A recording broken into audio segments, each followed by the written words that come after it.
Ongole MP స్థానం ఒకప్పుడు కాంగ్రెస్కు కంచుకోట. ఈ స్థానం నుంచి మాగుంట కుటుంబం 5 సార్లు ప్రాతినిధ్యం వహించింది. గత ఎన్నికల్లో వైకాపా నుంచి గెలిచిన వైవి సుబ్బారెడ్డికి టికెట్ దక్కకపోగా తెలుగుదేశం తరపున నిలిచి ఓడిన మాగుంట శ్రీనివాసులరెడ్డిని పార్టీలో చేర్చుకుని బరిలో నిలుపుతోంది. ఈసారి తెలుగుదేశం నుంచి చివరి నిమిషంలో మంత్రి సిద్ధా రాఘవరావును పోటీకి పెట్టారు. రసవత్తరంగా మారిన ఒంగోలు ఎంపీ స్థానం రాజకీయంపై ప్రత్యేక కథనం. ఒంగోలు పార్లమెంట్ నియోజకవర్గం పరిధిలో ఒంగోలు, మార్కాపురం, గిద్దలూరు, ఎర్రగొండపాలెం, కనిగిరి, దర్శి, కొండేపి అసెంబ్లీ నియోజకవర్గాలు ఉన్నాయి. 1957 నుంచి ఇప్పటి వరకు జరిగిన ఎన్నికల్లో 11 సార్లు కాంగ్రెస్ అభ్యర్థులు గెలుపొందారు. 1980లో ఇక్కడ గెలిచిన పులి వెంకటరెడ్డి కేంద్ర మంత్రిగా కూడా పనిచేశారు.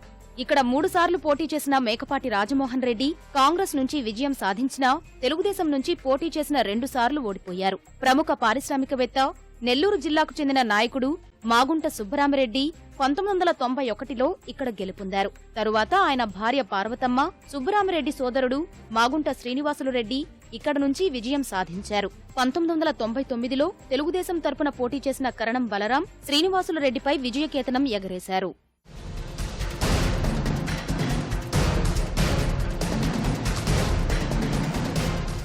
2004, 2009లో జరిగిన ఎన్నికల్లో మళ్లీ మాగుంట శ్రీనివాసులరెడ్డి కాంగ్రెస్ నుంచి గెలుపొందారు. 2014లో రాష్ట్ర రాజకీయాల్లో వచ్చిన మార్పుల కారణంగా మాగుంట శ్రీనివాసులరెడ్డి చివరి క్షణంలో తెలుగుదేశం పార్టీలో చేరి పార్లమెంట్ నుంచి పోటీ చేశారు. వైకాపా నుంచి పోటీ చేసిన వైఎస్ రాజశేఖర్ రెడ్డి తోడల్లుడు వైవి సుబ్బారెడ్డి చేతిలో 15,000 ఓట్లు తేడాతో ఓడిపోయారు. అపజయం పొందిన మాగుంటకు చంద్రబాబు జాతీయ పార్టీ ఉపాధ్యక్ష పదవితో పాటు ఎమ్మెల్సీ పదవి ఇచ్చి గౌరవించారు. ఒంగోలు ఎంపీ స్థానంలో తాజా రాజకీయం రసవత్తరంగా మారింది.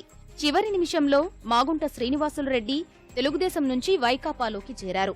ఆ పార్టీ తరపున ఒంగోలు ఎంపీ స్థానానికి పోటీ చేస్తున్నారు. వాస్తవానికి తెలుగుదేశం కూడా చాలా కాలం కిందటే మాగుంటకే టికెట్ కేటాయించింది. ఆయన దాన్ని నిరాకరించి వైకాపాలోకి వెళ్లి పోటీ చేస్తున్నారు.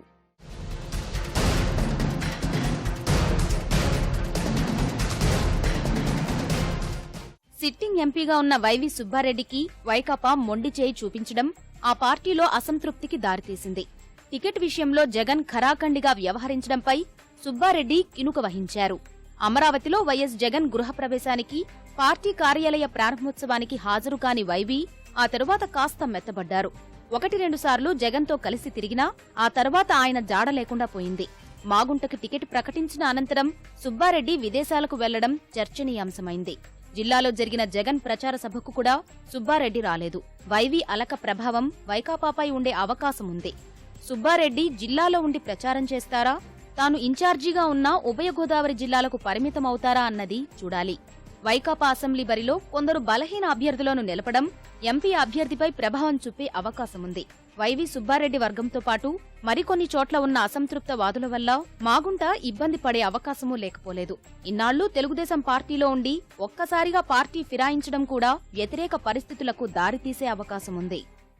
మనకు ప్రత్యేక హోదా ఇచ్చేవారికే రేపు ఎలక్షన్లు జరిగిన తర్వాత వాళ్ళకి మనం సపోర్ట్ ఇస్తామనేది వారు చెప్తున్నారు. కాబట్టి ప్రత్యేక హోదాను తీసుకొచ్చుకుంటూ ప్రాజెక్టులకు అవసరమైన నిధులు కూడా తీసుకొస్తే ఖచ్చితంగా ఈ ప్రాంతాల అభివృద్ధి చేసుకోగలుగుతామని నమ్మకం మాకున్నది, మాగుంట కుటుంబానికి ఉన్నది. తెలుగుదేశం విషయానికి వస్తే సొంత నియోజకవర్గం దర్శిలో పోటీకి అంతా సిద్ధం చేసుకున్న మంత్రి సిద్ధా రాఘవరావుకు అనూహ్యంగా ఒంగోలు ఎంపీ అభ్యర్థిగా పోటీ చేయడానికి అవకాశం వచ్చింది. సిద్ధా అయితేనే మాగుంటకు చెక్ పెట్టగలరని భావించి తెలుగుదేశం పార్టీ ఈ నిర్ణయానికి వచ్చింది. మంత్రి సిద్ధా ఇప్పటికే వివిధ వర్గాల ప్రజలతో, ముఖ్య నాయకులతో సమాలోచనలు జరిపి క్షేత్రస్థాయి బలాన్ని పెంచుకునే ప్రయత్నం చేస్తున్నారు. ఒంగోలు ఎంపీ పరిధిలోని 7 అసెంబ్లీ స్థానాల్లో 4 తెలుగుదేశం పార్టీ అభ్యర్థులు గెలుపొందినవే. ఎర్రగొండపాలెం, గిద్దలూరులో వైకాపా గెలుపొందినా వీరిద్దరూ ఆ తర్వాత తెలుగుదేశంలో చేరారు.